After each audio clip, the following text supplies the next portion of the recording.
to our listeners, especially our level 100 students who are taking GPD 111 communication skills for this semester. You are warmly welcome to today's lecture, and your lecturer for the lecture this morning is Miss YVONNE DEDZO from the School of Communication and Media Studies. Okay, so we've started our lecture series on academic writing, running for 3 weeks now. And today we are coming to look at another aspect in our academic writing. So today we will delve into a very important skill, acquiring a very important skill. And this skill, every student needs to master it. And we would be looking specifically at paragraph development.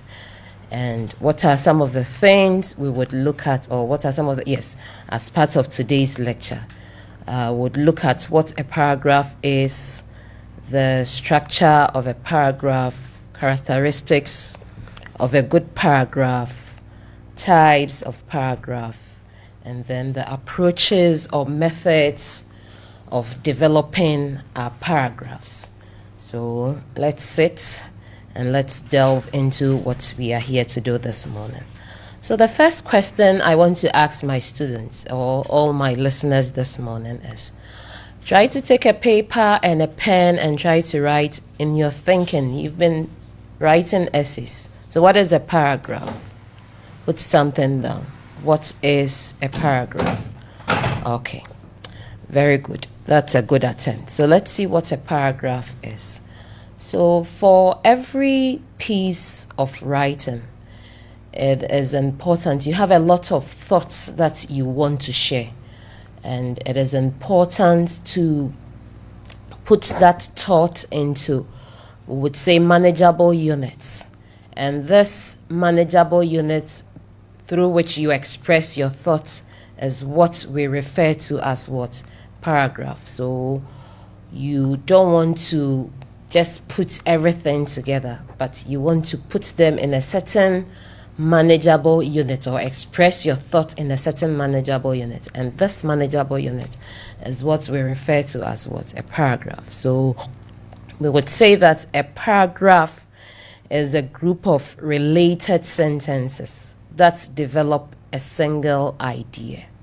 So you have a group of related sentences, and this group of related sentences express, or it is developed to express, a single idea.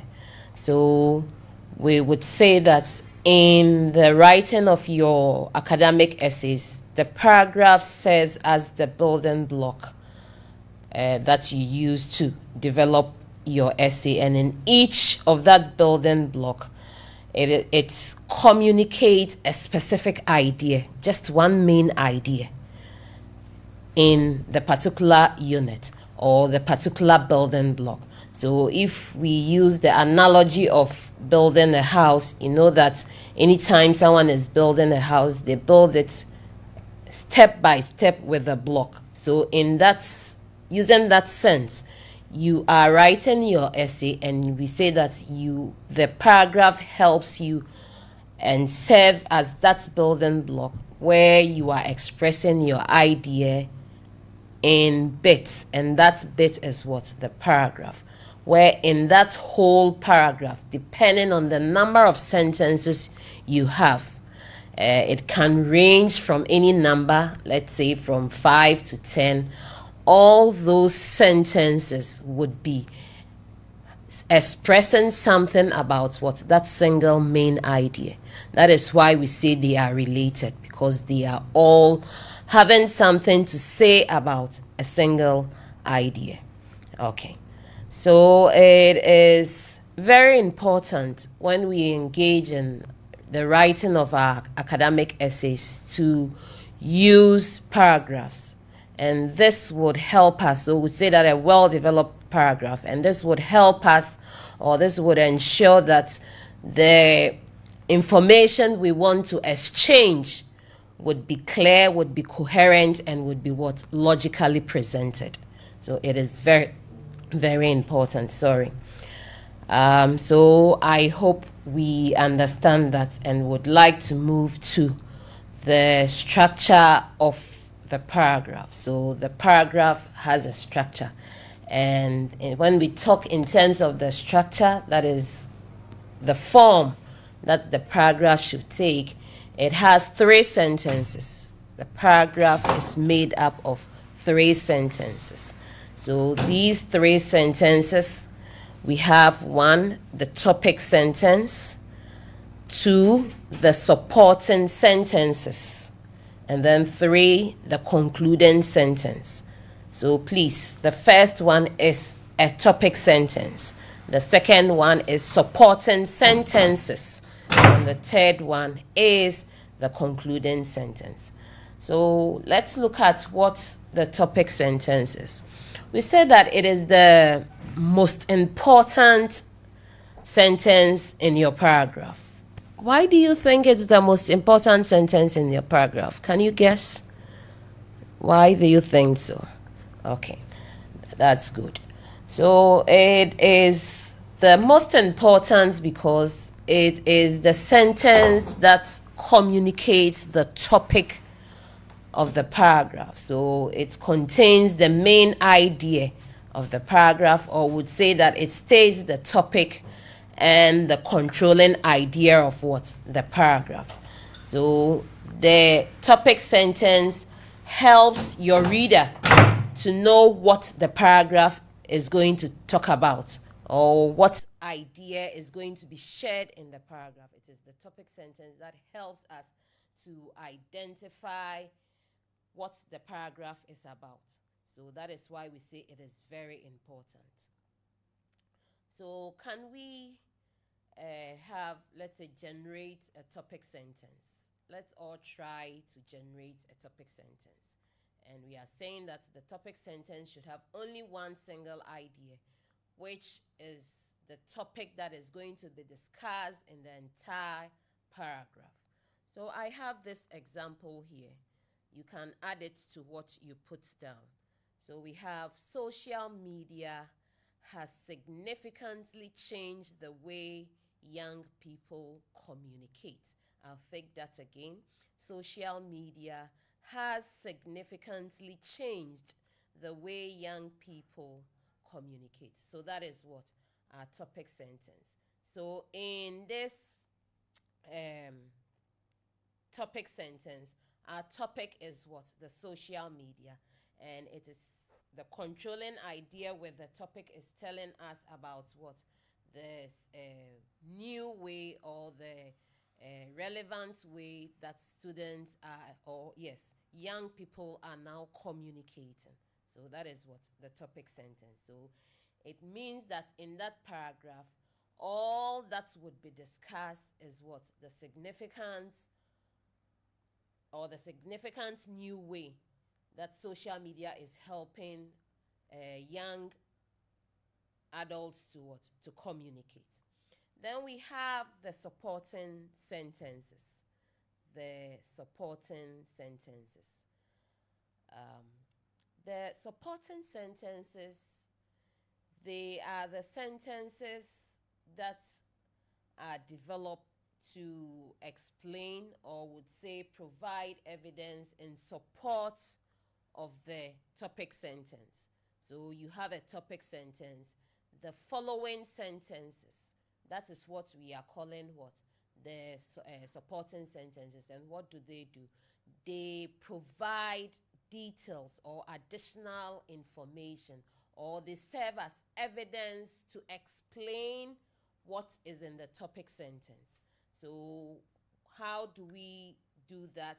We do that through providing facts, providing explanations, providing illustrations, or providing statistics. So the supporting sentences sort of substantiate what you have said in what?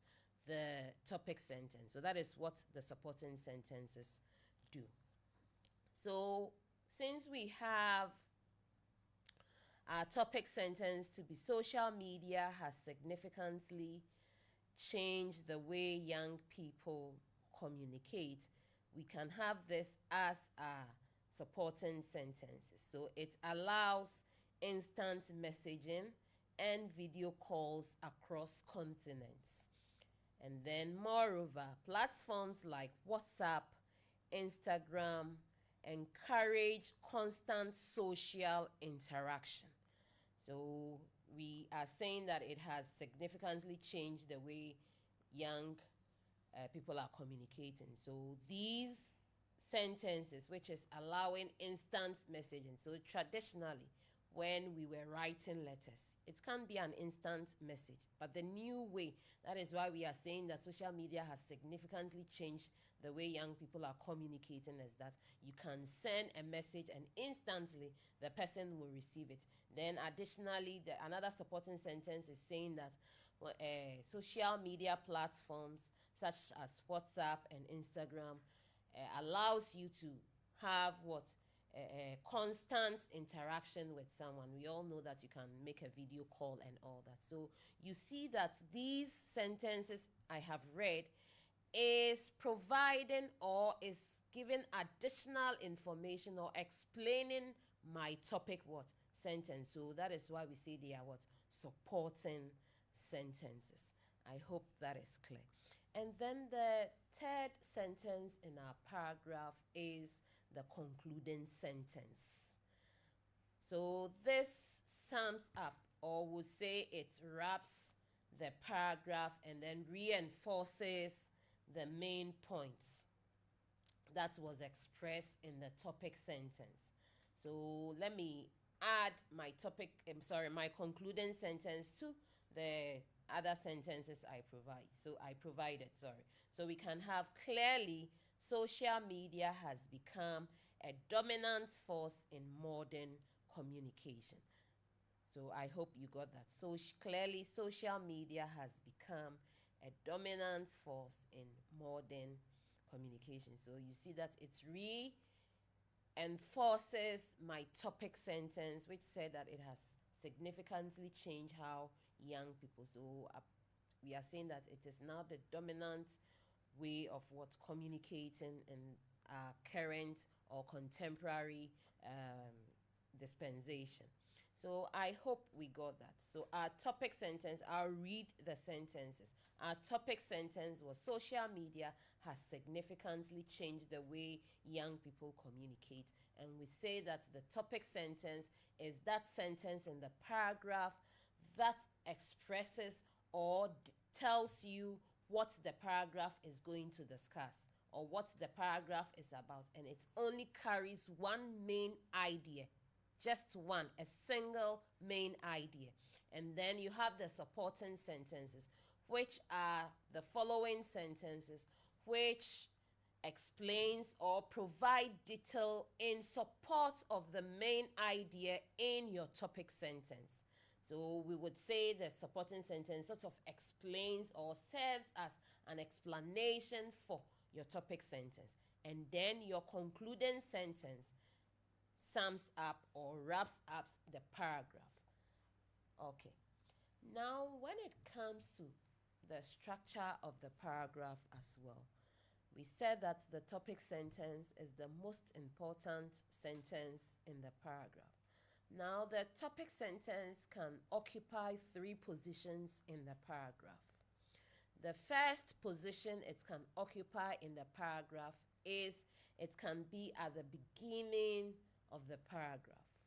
At the beginning of the paragraph. So it opens the paragraph. And then it can also be in the middle of the paragraph. That is at the center of the paragraph. And then it can also be at the end of the paragraph. So as a writer, you have the option to either begin your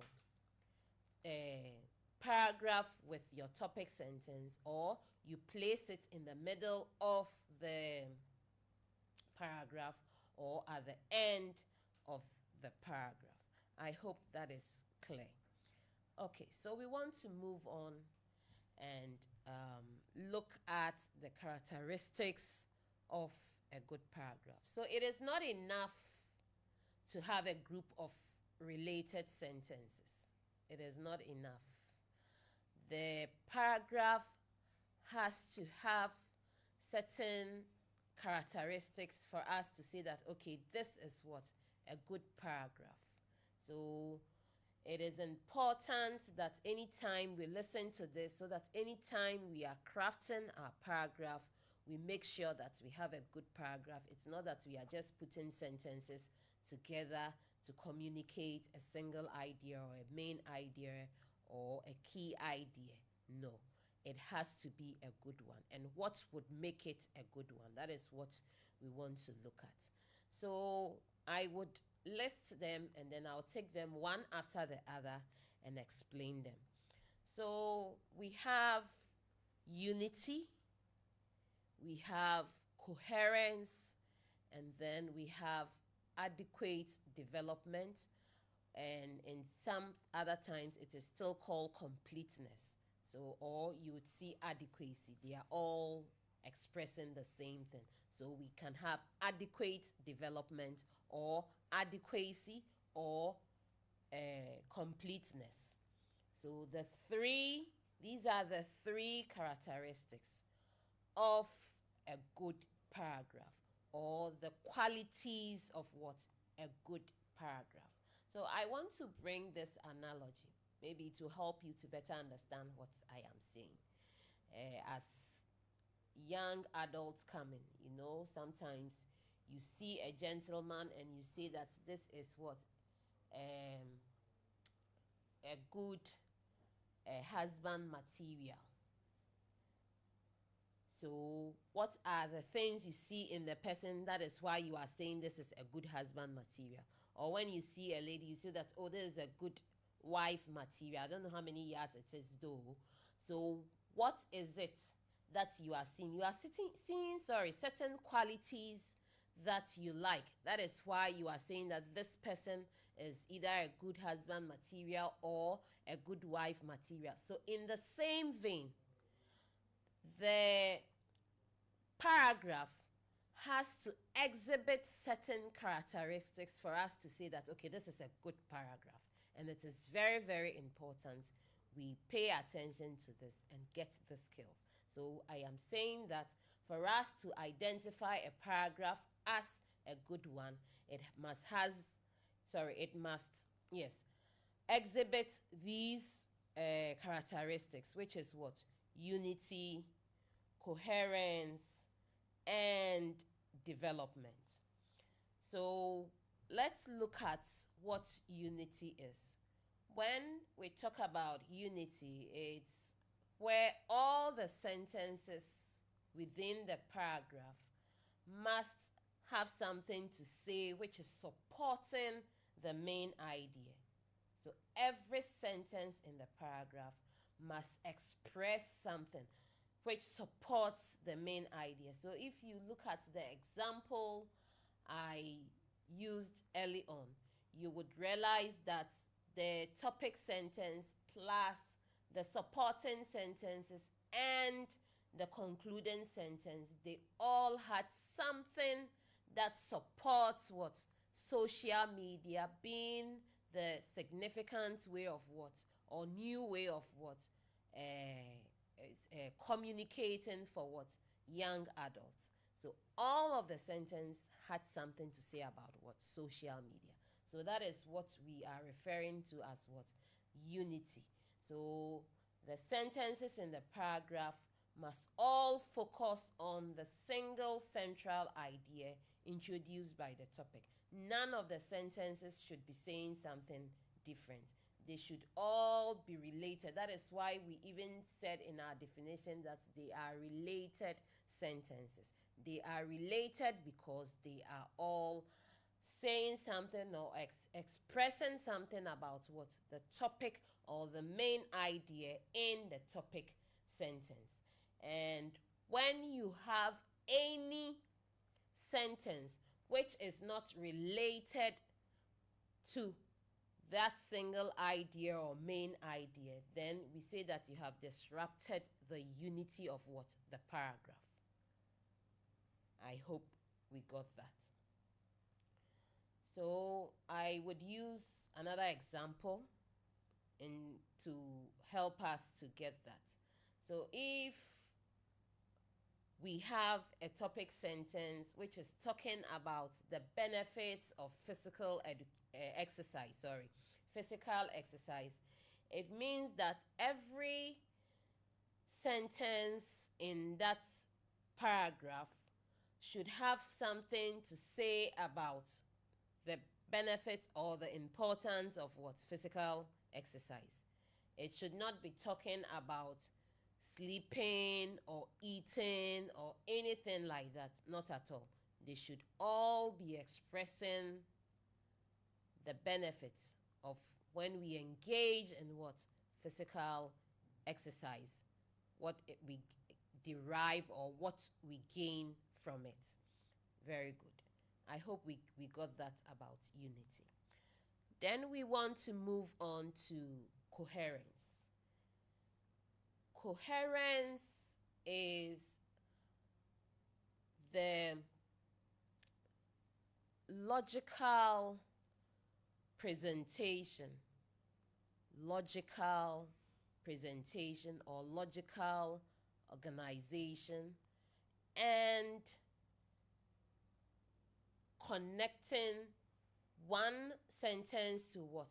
The other, so that there is a flow of logic from one sentence to the next sentence within what? The paragraph. And normally when it comes to coherence, it is not only within the paragraph. It has to be within the paragraph and then between paragraphs, so that the information you are providing are connected. They are logically arranged and then they are connected. So we would say that coherence is the joining together, where the ideas are joined. They are not disjointed, but they are joined. They are glued together. Then we would say that coherence, or you've been able to achieve coherence in what? Your paragraph. So one, it is logically presenting what you are saying, and then making sure that one sentence also connects with what? The other sentence, and that they are not disconnected, but they are what? Connected. So let me give this example before I go on. Let's take it that I say, these are my everyday morning rituals. These are my everyday morning rituals. Then in sharing what's my everyday morning rituals, I say that for every day I wake up at 5 a.m., dress my bed, dress up for work, and then step out of my room, get water, and then take my bath. Are you not surprised?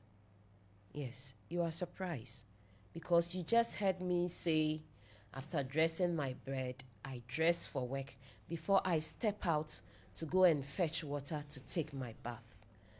There is no coherence there. The information has not been presented logically. It doesn't make sense. No one dress up to step out before going out to fetch water to take their bath. It is the other way around. So in this sense, we would say that the information or the thought I am sharing is not in a sequential or a logical manner. So we want to take note of that. Then again, apart from that, we are saying that let's take it that I have shared my thoughts in a sequential or logical manner. However, apart from that, I have to make sure that sentence 1 is connecting with what? Sentence 2. Sentence 2 is connecting with what? Sentence 3. And how do I do that? So we have some ways that we can, or some things that we can utilize to make sure that we achieve coherence in our paragraph. So we would quickly go through that and then move on. So to achieve coherence, That is, present our information in a logical progression, and then making sure that we create clarity and our reader follows our train of thought. One, we can use what? Pronoun references. Use pronoun references. So I would list them again, then I'll take them one after the other. And then we can use intentional repetition of the keywords. Intentional repetition of keywords. And then the use of what? Synonyms. The use of synonyms. And then the use of transitional words. The use of transitional words. So, examples of these pronoun references that I am talking about. So we have he, she, it, they, this, those, among others. So that when you use them, it helps you to refer back to either a noun or an idea that you have previously mentioned, so that you can connect the first sentence, which can be your topic sentence, to your supporting sentences. So let's take this example. Climate change is a global concern. It threatens ecosystems and economies worldwide. I'll take that again. Climate change is a global concern. It threatens ecosystems and economies worldwide.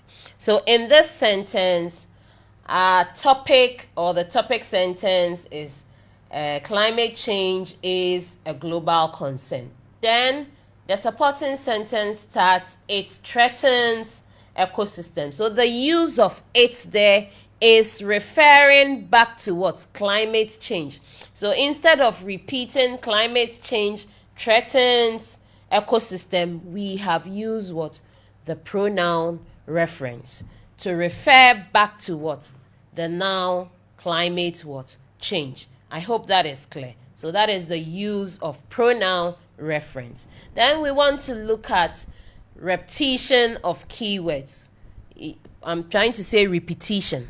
So repetition of keywords.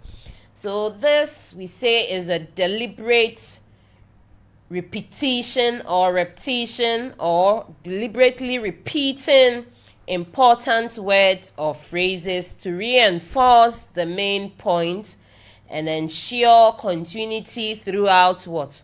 The paragraph. So I have this example. Let's take it that I say Kwame and Kojo are students at the Department of, let's say, Development Communication. And then I say that he.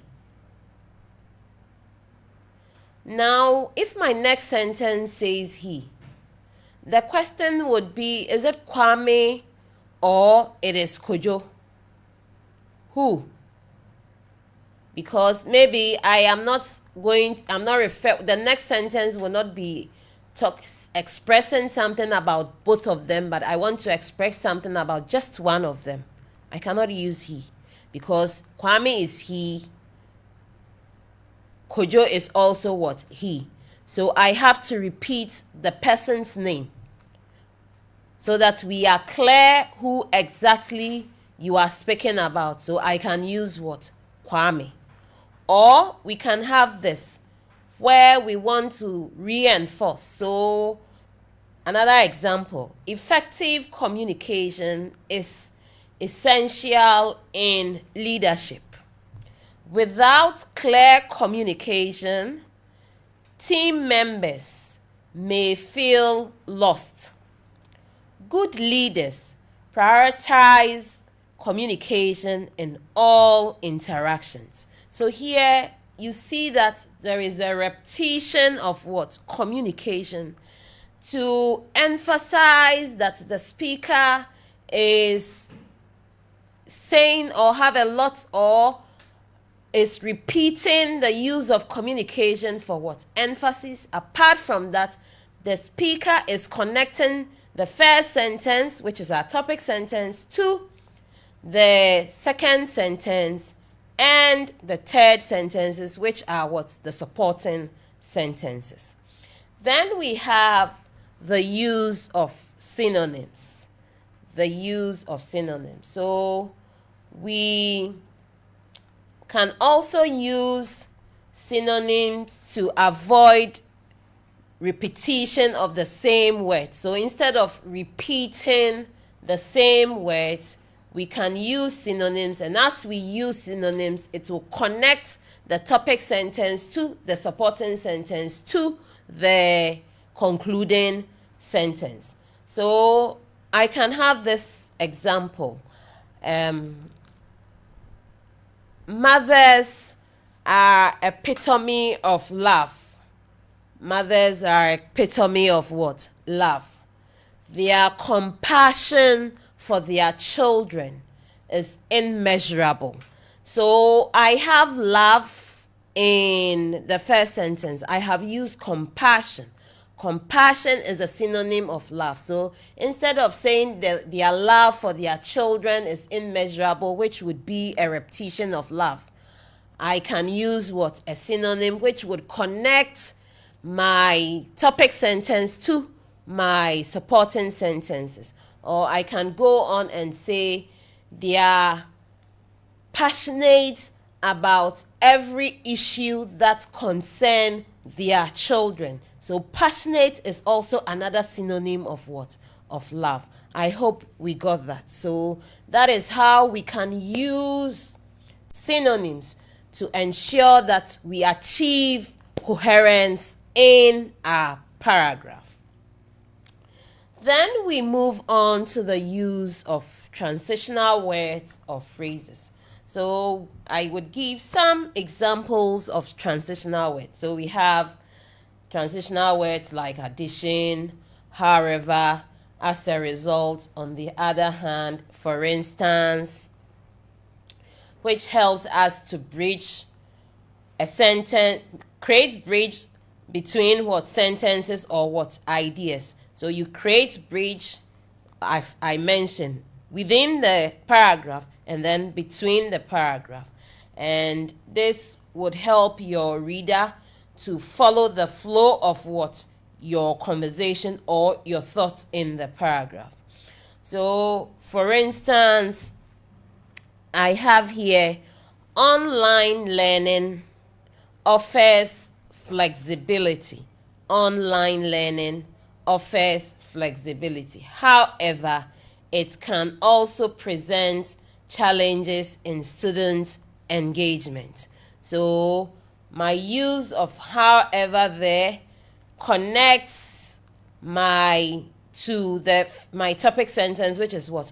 Online learning offers flexibility. So these transitional words are something you've already been using. So for instance, in your essays when you are writing and you want to connect, let's say, the first paragraph even to the next paragraph, sometimes you say first, second, or you say in addition.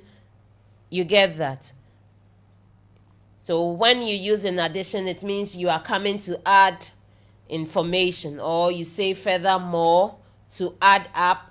And sometimes when you want to show contrast, like the sentence I just said a while ago about online learning offering flexibility, I use however, which is coming to talk about what? A contrast. So depending on what you want to say, whether you want to add, whether you want to show contrast, whether you are comparing, whether you want to show cause and what? Effects, you pick an appropriate transitional word and use it to connect one sentence to the other, or connect a paragraph to another paragraph. Okay, I hope that is clear enough.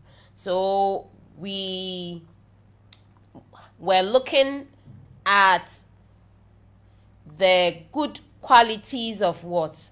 A paragraph, or the characteristics of a paragraph.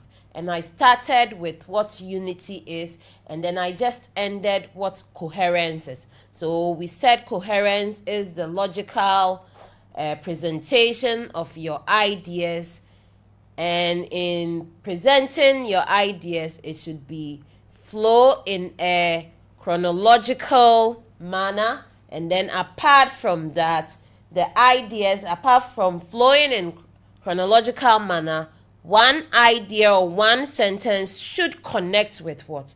The other sentence.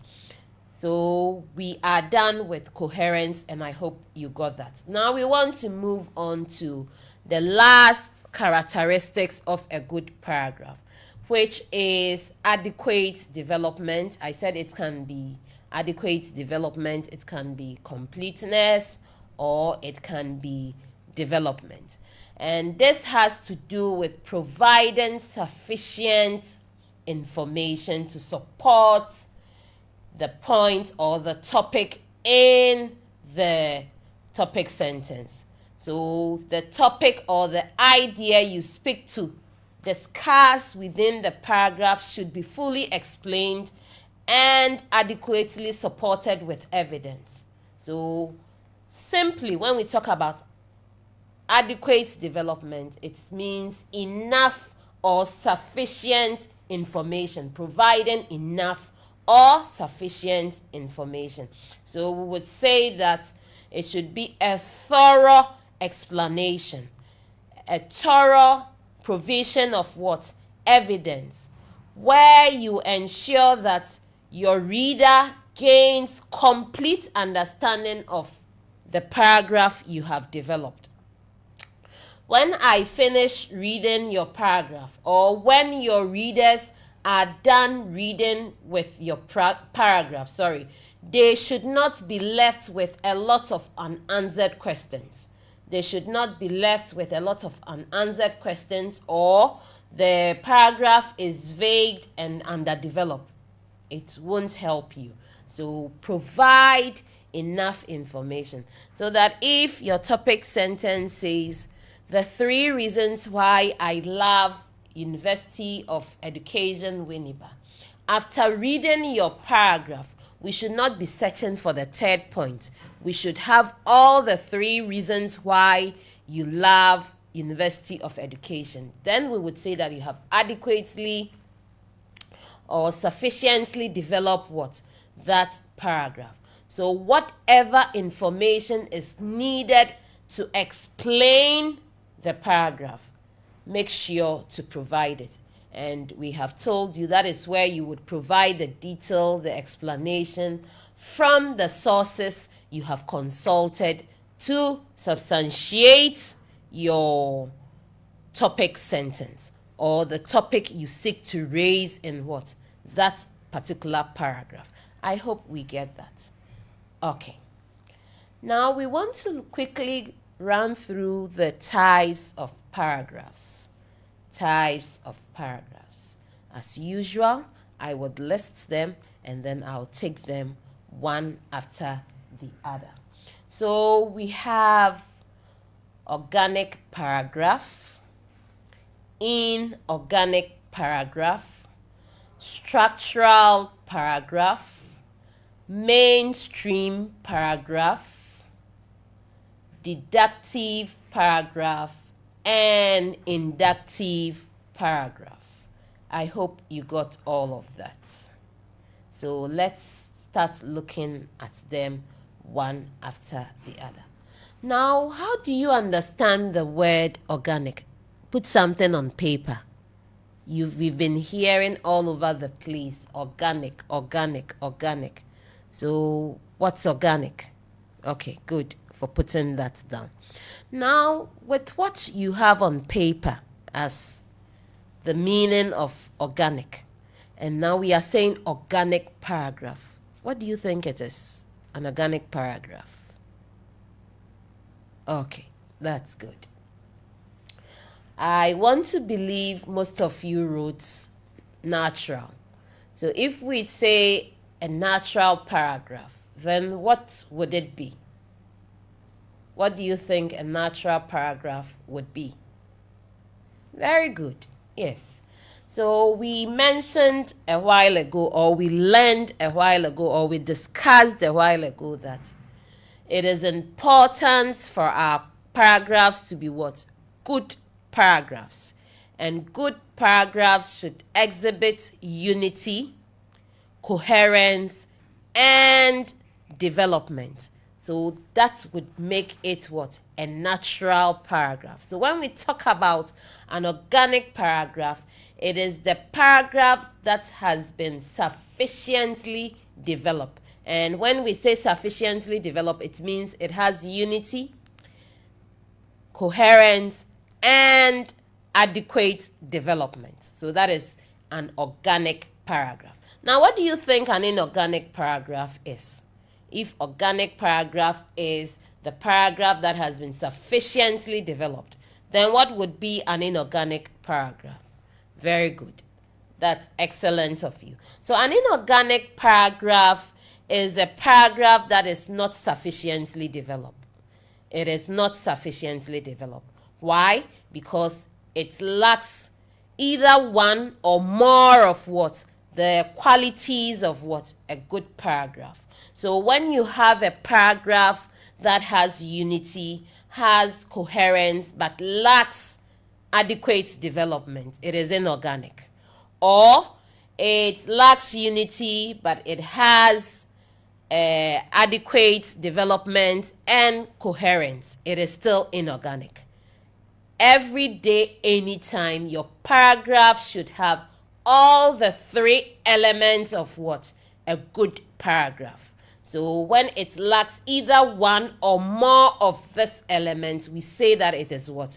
Inorganic. I hope we got that. Then we move to the third one, which is structural paragraph. Structural paragraph. This is basically the introductory and concluding paragraphs of an essay. So when we did our first lecture on academic discourse, we looked at the features of an academic essay. And we said that academic essay has a defined feature. And what is that defined feature? The defined feature is that it has an introduction, it has the main body, and then it has what? The concluding part. Now, the introduction. So when you are writing your essay, you would write what? An introductory paragraph. And then you come to the main body, which would discuss the topic of the essay. Then you would come to what? The concluding paragraph. So we are saying that basically when we are talking about structural paragraph, it is your introductory paragraph and your concluding paragraph. And normally in every day, anytime when you are writing your essay, the introductory paragraph would always be the first thing you would come across or you would have to do, which would provide background information and some definition, and you are supposed to add your thesis statement. So before you get to your next face-to-face lecture, try to find out, don't ask me, learn and take it to your lecture room. Find out what thesis statement is. It is part of your introductory paragraph. It is very important. So the introductory paragraph and the concluding paragraph is what we refer to as what? Your structural paragraph. I hope we got that.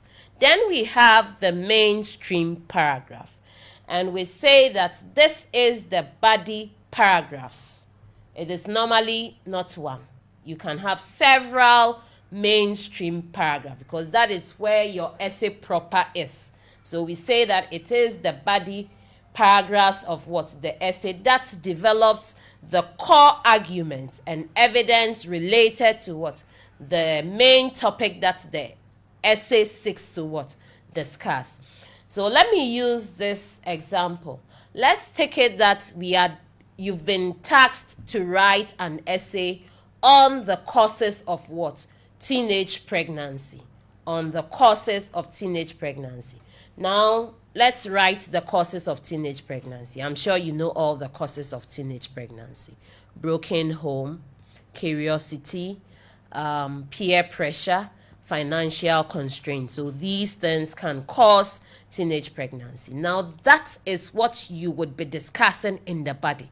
But in the introduction, of course, you tell us what teenage pregnancy is, and then you'd give us your thesis statement. Then in the body itself, which I am discussing, which is the mainstream paragraph, your first paragraph in that body will talk about one of the causes, because we have just learned this morning that for every paragraph you cannot discuss more than one idea. You will discuss one idea. So if we are discussing 4 causes of teenage pregnancy, it means that in our mainstream paragraph, where we are developing the body paragraph, we would have 4 different paragraphs, and these 4 different paragraphs would be our mainstream paragraph. One would discuss broken home, another one would discuss financial constraint, another one would discuss peer pressure, and then the last one would discuss curiosity as a cause of teenage pregnancy. So these 4 points discussed as the body of your essay is what we are referring to as the mainstream paragraph. Now, we said that in discussing your mainstream paragraph, you have 4 ways by which you can do it. You have 4 ways by which you can develop these mainstream paragraph. 1, you have narrative. 2, you have descriptive. 3, you have expository. And then 4, you have persuasive. And when we talk about narrative, you tell a story or you recount a sequence of events. And it is normally you present the thing in that's chronological order. I hope we get that. So let's take it that I am, or you are writing an essay. I've tasked you to write an essay on the causes of teenage pregnancy, and in the paragraph where you are discussing curiosity, you can decide to use narrative, where you tell a story, and then by using the story, you connect how the incident that happened in the story has led to teenage pregnancy. So I hope we got that. Then we have descriptive, where you use the use of words to paint a vivid picture of something or an event or a situation. So we say that you use words to paint a vivid picture so much that it connects to my senses. So it is words that I am reading. However, sometimes some people are very good at that. They can use words to paint a picture vividly, that if it is food they are talking about, you are in your room and your appetite is wet. Meanwhile, you are just reading. So that is descriptive. You describe the thing. And how do you describe the thing? You use words to vividly describe or paint a picture of the situation. Okay. Then we move to expository. And when we talk about expository, it is explanation or providing information or providing clarity, using facts to present logic and reasoning. So that is explanation. So that expository, so that you explain the thing. So in a particular paragraph, you can decide, in the mainstream paragraph, you can decide to tell a story, or you can decide to describe, or you can decide to provide explanation. I hope we get that. Then we move to the 4th way by which we can develop our mainstream paragraph, persuasive. And with persuasive, you are attempting to convince your reader to accept your point of view or to take a specific action. So in trying to convince me to take a specific action, you have to provide the clear reasons or evidence or information that appeals to why I should take that action. So, for instance, we can have a single-sex school and mixed school. Which one is the most important one? So you have, if you want to persuade me that a single-sex school is better than mixed school, you have to put out some points or some reasons why I should be convinced that single-sex school is better than what? Mixed school. So that is what? Persuasive. So we are saying that to develop your mainstream paragraph, you can either use narrative, descriptive, expository, or persuasive, or persuasion. I hope we get that. Very good. Now let's look at our last two paragraphs and then we quickly wrap up. So we have deductive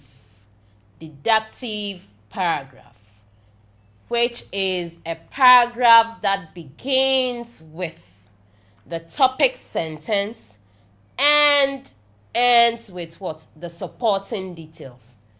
We've already talked about the positioning of the paragraph in the topic sentence in the paragraph. So with deductive paragraph, this is a paragraph that begins with what? The topic sentence, and then it is followed by or ends with what? The supporting details. Then we have inductive paragraph, and here it is the other way around.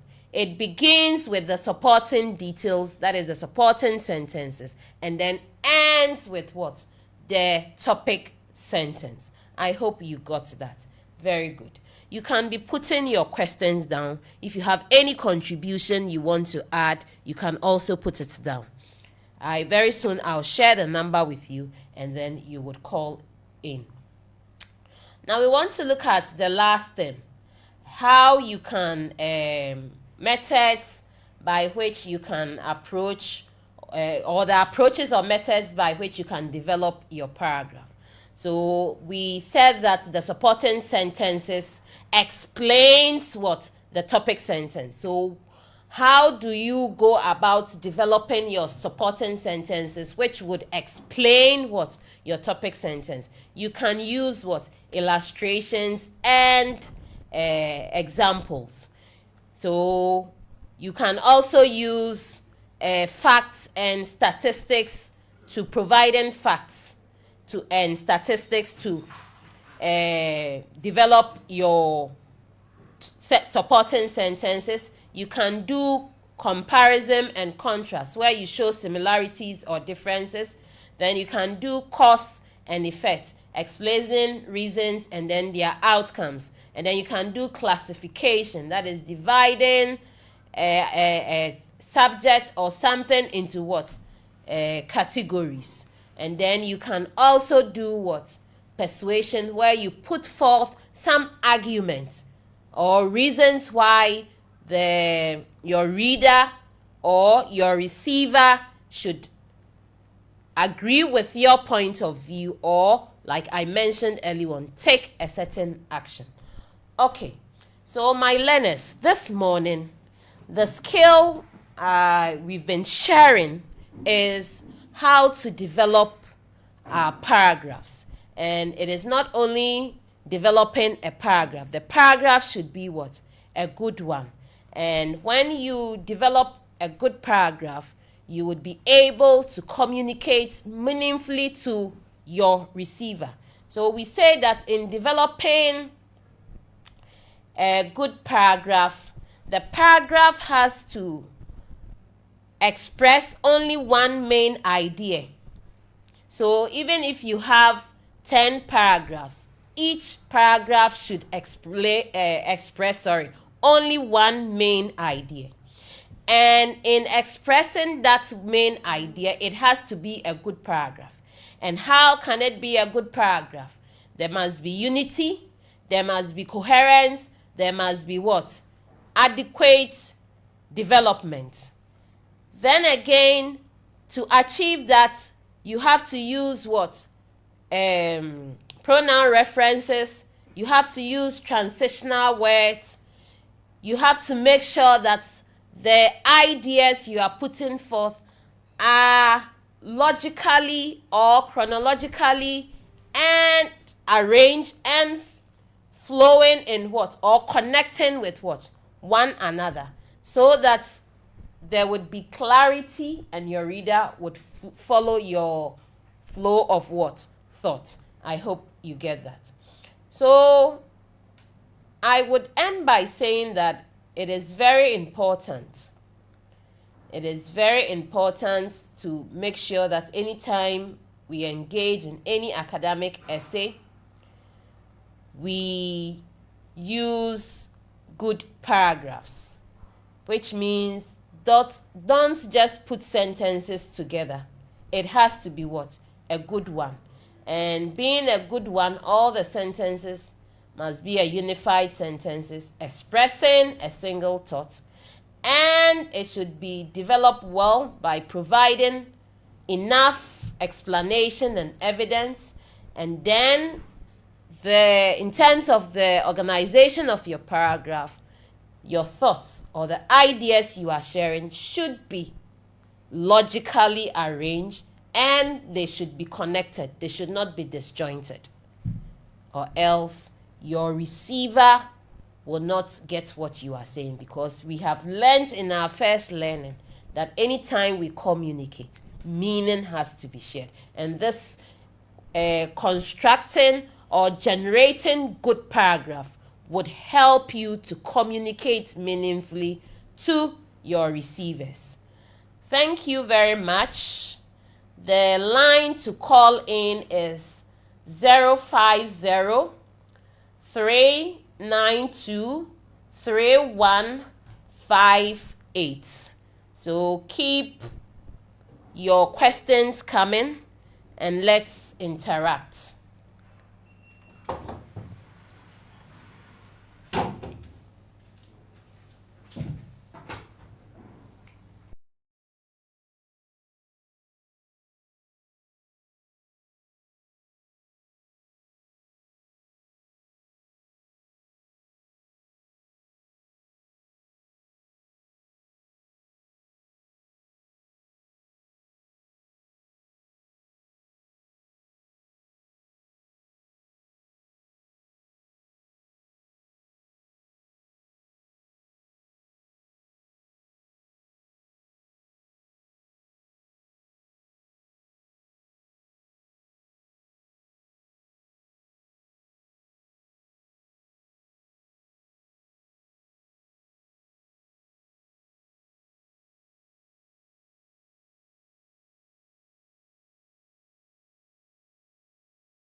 Thank you. We went on a short break. I didn't inform you. Sorry about that.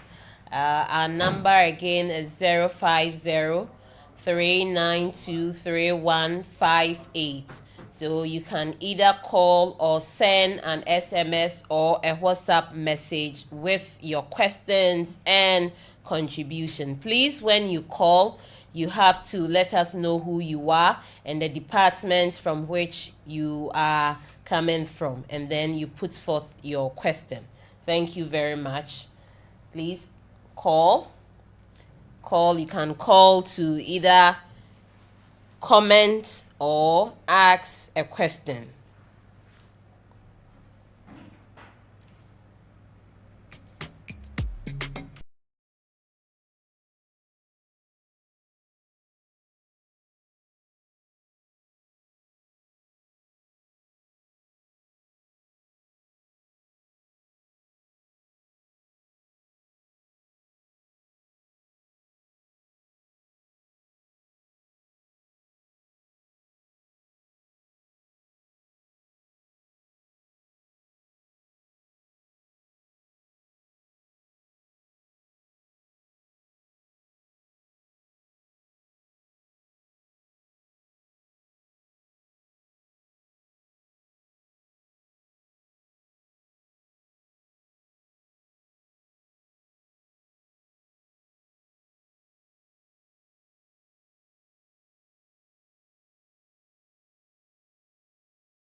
and no one has called in. I want to believe you have perfectly understood what I shared with you, and that's so good. However, I would mention the line once again if I don't get any questions, and if I don't get any caller calling, then we would call it a day. So the number again is 050-392-3158. So you can either put in a call or send a message via SMS or WhatsApp.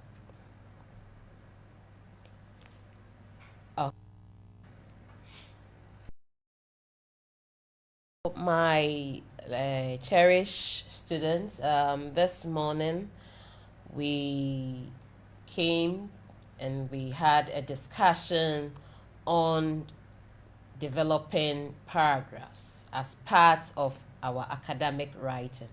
And we say that developing our paragraphs is very, very important, because you don't want to write and just put your information haphazardly.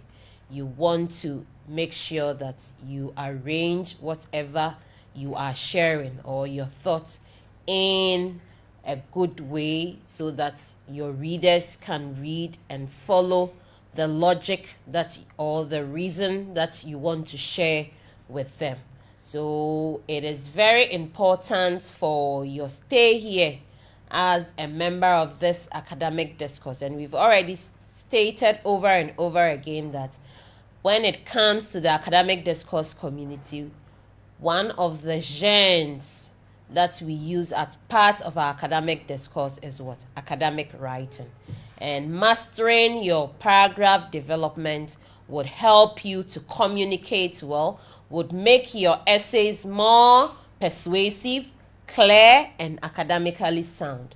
So it is important you learn the skill. So even though I didn't get any question or anyone calling, I want to believe that you got what I shared with you. That is why you haven't called in to ask any questions for any clarification. So thank you very much for joining today's lecture on paragraph development. And I want to encourage you to keep practicing. We say that practice makes perfect. So keep practicing individually in your compatible study groups, so that you'd be able to develop good and strong paragraphs anytime you engage in any academic essay. I wish you all the best and have a pleasant day.